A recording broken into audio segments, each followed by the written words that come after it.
This is the Automotive Repair Podcast Network. Hey everybody, Carm Capriato, Remarkable Results Radio. Good to have you here in our 11th year. We are going to do something very interesting here today. We're going to cover an ASE survey, the 2026 Benchmark Survey from the Training Managers Council. And yeah, very important part of ASE. We're going to introduce you to the ASE Training Manager Council president here in just a moment.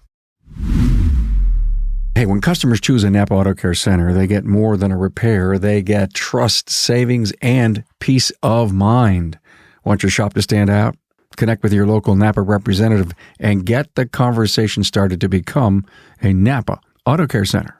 Hey, let's face it, your shop management system is the most critical tool in your shop, and NAPA Tracks will move your shop into the SMS fast lane with on-site training, 6 days a week support, and local representation. Find NAPA Tracks on the web at napatracs.com.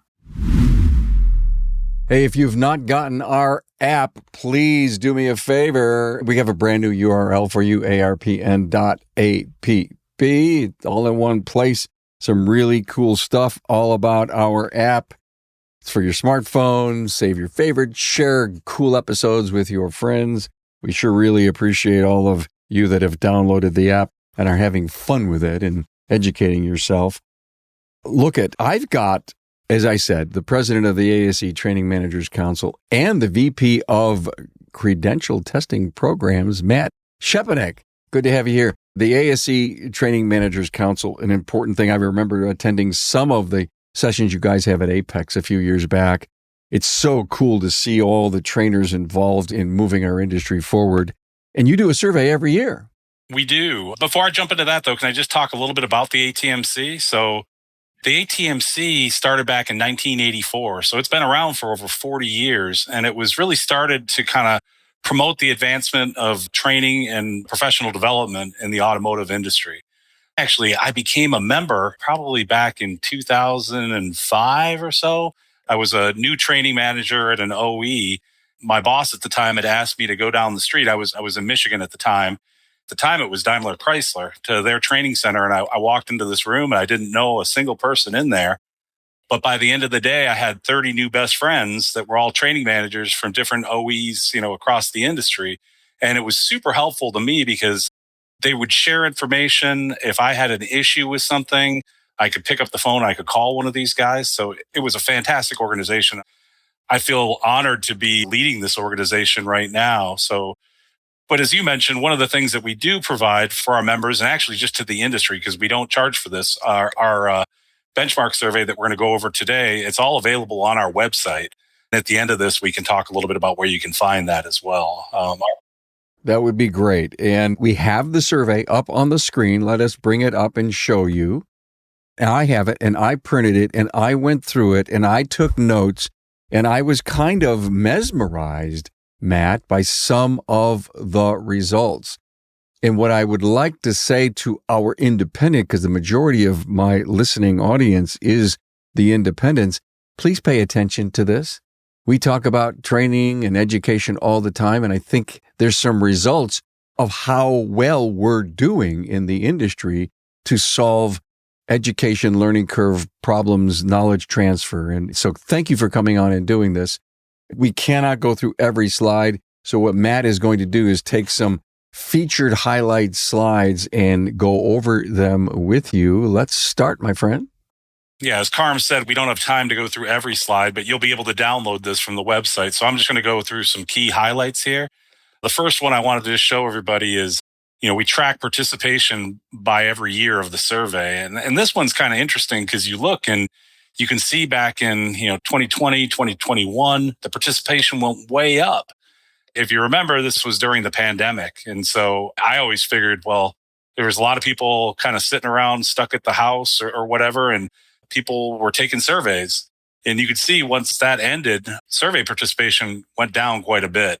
And then 24 and 25, we pretty much flattened out at right about 1,700. The good news is this year we picked up about 1,000 people. So A lot better participation. Typically, as long as we're getting right around 2,000, the survey information is pretty statistically sound. So we're going in the right direction, and we just got to continue to get the word out there so that we get more people to participate. Thank you for that. And let us, as an industry, pay attention to when the survey comes out and you're seeing stuff on social media. Please share this stuff and get involved in it. If you're listening in audio, I think this is going to have value. If you're watching on our YouTube channel, you're going to have 10 times the value because you're actually going to see the actual survey results here in front of us. Okay. So one of the first questions that we ask is, what best describes your job in the industry? And as you can see, majority of the folks taking the test were automotive repair technicians. But we do have some instructors. We have collision repair technicians, service advisors, shop managers. But the bulk of the respondents are automotive technicians, which is great. Well, I did want to put this up here too to explain what I do with the data that we get is we make it available to everybody. But for my slides, I filter it by just the technician responses, so that we can just see what the techs are saying about this stuff. But we do capture the other data as well. Next slide is really important to me, that 87% of the respondents were from OE dealers and only 11% came from aftermarket and independent. So from an independence perspective, this is so interesting to be able to see what the automotive technician, the specialists in the OE dealers are doing and saying as we get into the survey a little deeper. But my challenge to the industry is, let's get in this survey, us independents. Let's do that. And I think it's going to be, I'm sure if we go back to when you had 6,800 from COVID era, there was a lot more independents that played in this. Oh, yeah. I'll take a little bit of the heat on this one, though, too, because, we pass out the link to some of the OE partners and the aftermarket partners. We were probably a little bit late this year getting it to everybody. So we might have just got more OE participation this year because the links went out on that side. So, but any help that we could get would be appreciated. We do post this on the ASE Facebook page and also on our LinkedIn. So as long as you're subscribed to those, you'll see them. And my point to the independent is that a lot of the results are skewed toward the OE dealership. And I think that helps you see what's going on over there. Right. We ask everybody how many years in the industry, and this is 2025 and 2026.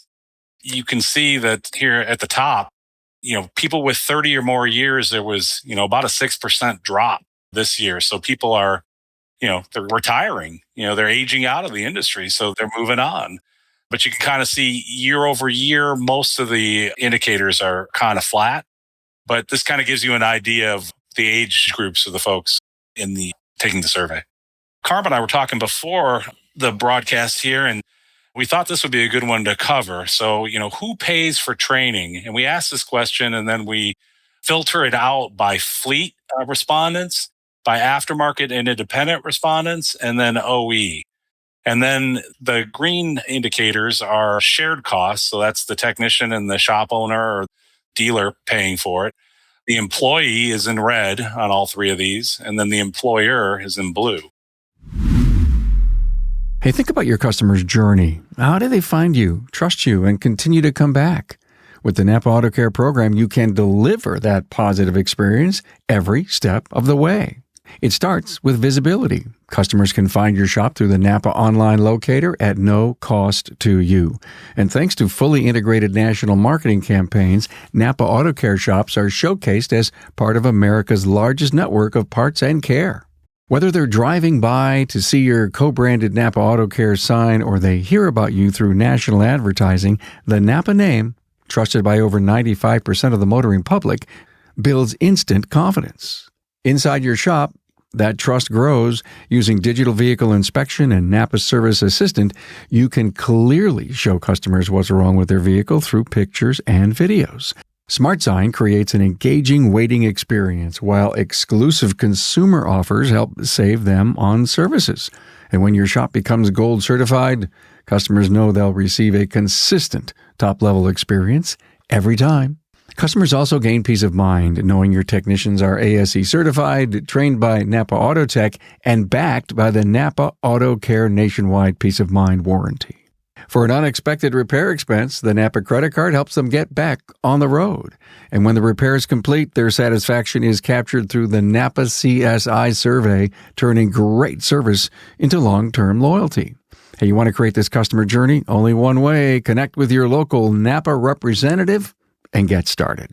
Hey, when customers choose a NAPA Auto Care Center, they get more than a repair. They get trust, savings, and peace of mind. Want your shop to stand out? Connect with your local NAPA representative and get the conversation started to become a NAPA Auto Care Center. Hey, let's face it. Your shop management system is the single most important tool in your shop, period.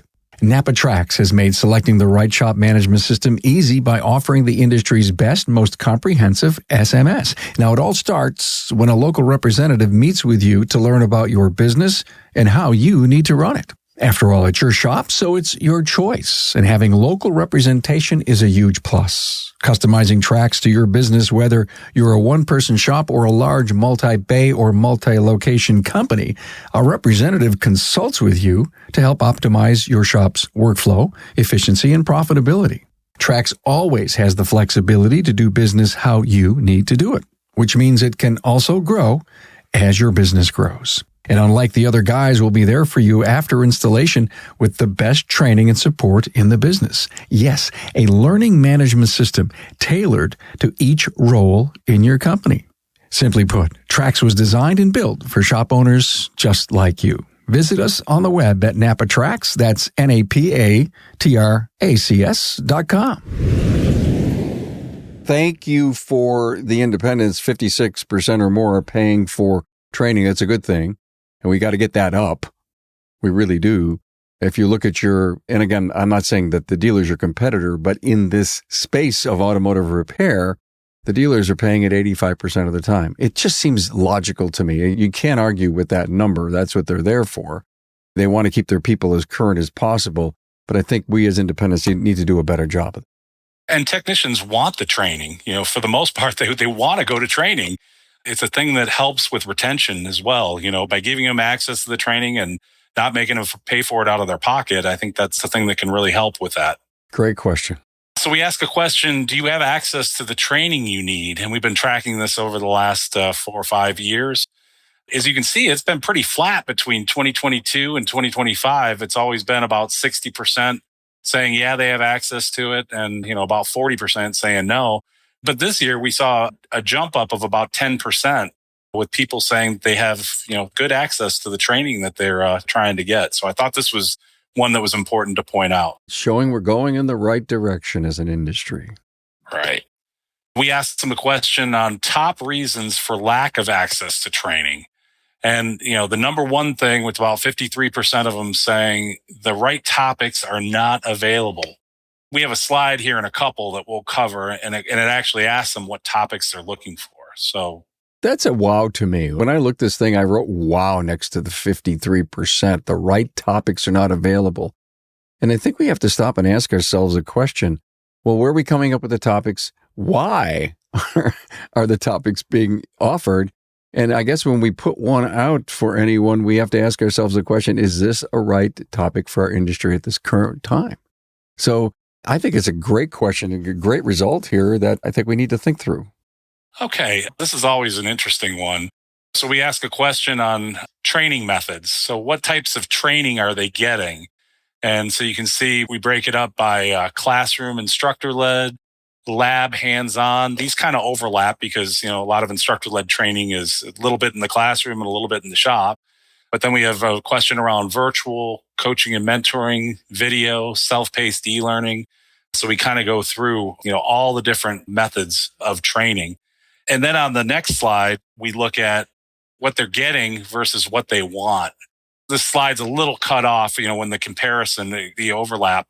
But what we saw is the instructor-led, they want even more. That's really what they're looking for. And I think that, having been in training and development for a good portion of my career and being a former technician, technicians are tactile learners. So they learn by doing and touching and, getting their hands on things. And that continues to be something that they want to get. We made a big shift during the pandemic. Everything went virtual, for a number, a year and a half. The feedback back then wasn't great. They liked that they had access to some training, What they really want is they love the hands-on training that a lot of folks offer. It's a great slide. A lot of great stuff there. That classroom instructor-led and hands-on are a big want from the industry. This one kind of ties back into what we talked about a couple slides ago. I think that one was the top reasons for not participating in training. And they were saying, oh, the great topics aren't available. So this question kind of ties into that. So this is, asking them, what type of training content are you looking for? And so you can kind of see right here, we've got, the top two, hybrid and EV systems, and then electrical and electronics. And I can't say I'm really surprised by either of those. Electrical is always something that's way up there. And then the hybrid and EV thing, EVs are still very popular and they're going to continue to be popular. But, there was a shift, back here this last year or two, a lot of manufacturers going back into hybrids. There's probably some people out there feeling like they've got some work to do and a little bit of learning ahead of them. Hybrids have been around for, I think, 20 years. It's somewhere in that zone. And if we need more training in that, then the realization that the owners haven't been paying enough attention to this, or they're missing out on a huge opportunity. Huge opportunity. So electrical, that was a really shocking slide for me to see. And hopefully it's an eye-opener or a wake-up call. You know how complicated all the cars are getting, and the electrical electronics, they're in everything. They're in every system. So, you got to stay on top of this stuff for sure. It's scary to hear what they have planned that these vehicles are going to do. And my next question is, okay, it's software, but there's got to be devices that get hooked to that software that make some of these things happen. And we have got to pay attention to that. I hear you. This one is what we kind of always end on. We ask them, how many hours of structured training do you get in a year? There's some things that are kind of interesting here. When you look, you got 7% of the respondents saying they don't get any. I just look at that and I'm like, how do you stay up on all the technology that's coming without going to anything? I always felt like as a technician, you got to be a lifelong learner because the systems are changing so quickly and you have to stay on top of it. And then you see like the 1 to 8 bracket, you got 15% of the people saying that's what they get. And then it's kind of, 9 to 16, we got 13, 13 again, 17 to 24. And then it really spikes at the other end where we got 18% of the folks saying that they get more than 56 hours. So kind of a, interesting slide to see it. You kind of got both ends of the scale there. I would love to do follow-up questions on these. It's too bad this wasn't a human-to-human thing and say, so this none thing, can you explain to me why? Is it your choice? Is it your owner's choice? What's the reason that you get none? And that to me is the hit upside the head. But more than 56, 18%, the highest number, God bless you. To your point about being a perpetual student, there are people that they just want to learn as something new every day, and they'll invest the time to do it. So as we mentioned before, all this information is available. You can download the entire deck and kind of go through the whole thing. That is available on our ATMC website, which is www.atmc.org. And if you go, I think up at the top, you go to events and you'll see 2026, you'll see our conference. We have all the presentations from the conference there, including this training benchmark survey. So I really encourage everybody to go take a look at it. And, next year when the survey comes out, usually we post it in January and we close it out in March. And then we present the results usually in April at our conference. So we'd love to get those participation numbers up. And to your point, please get there, download this. If you want to make sure that your company and your people are current, use the information from this survey to help guide some of your training educational strategies. We cannot get through and be successful. We can have all the great marketing in the world. We can have all the great equipment in the world. But if we don't know how to do any of it, if we don't know how to do anything with those great tools, we're going to struggle. We're never going to meet required times in order to be a profitable company. So I see this survey as being so valuable. And I also see the investment of our specialists/technicians in the industry to invest in time to take this survey. Tell the world what's going on in your life as it relates to this. Matt, thank you so much. The ASE Training Manager Council President and VP of Credential Testing Programs. That's got to keep you busy too. Oh, we got a lot of stuff going on at ASE these days. Yeah, I know you do. Is Dave driving all this? He keeps us on our toes, that's for sure. I love it. I love it. Well, thank you so much for coming on. Yes, we highlighted this. I get it. And this like a 40 or 50 page report. Download it, as Matt said. You know what we'll do? We'll make sure we put a link to ATMC in the show notes so people can just kind of hit it with their finger and see it. Matt Shepanek, thank you for all that you do for ASE in the industry, sir. Thanks for being here. I appreciate it. Thanks, Carm. Thanks for being on board to listen and learn from the premier automotive repair business podcast, Remarkable Results Radio. Get your episodic education on the ARPN listening app at automotiverepairpodcastnetwork.com. Also, enjoy the podcast on our Carm Capriato YouTube channel. Carm is all for advancing the professional automotive service industry. Until next time.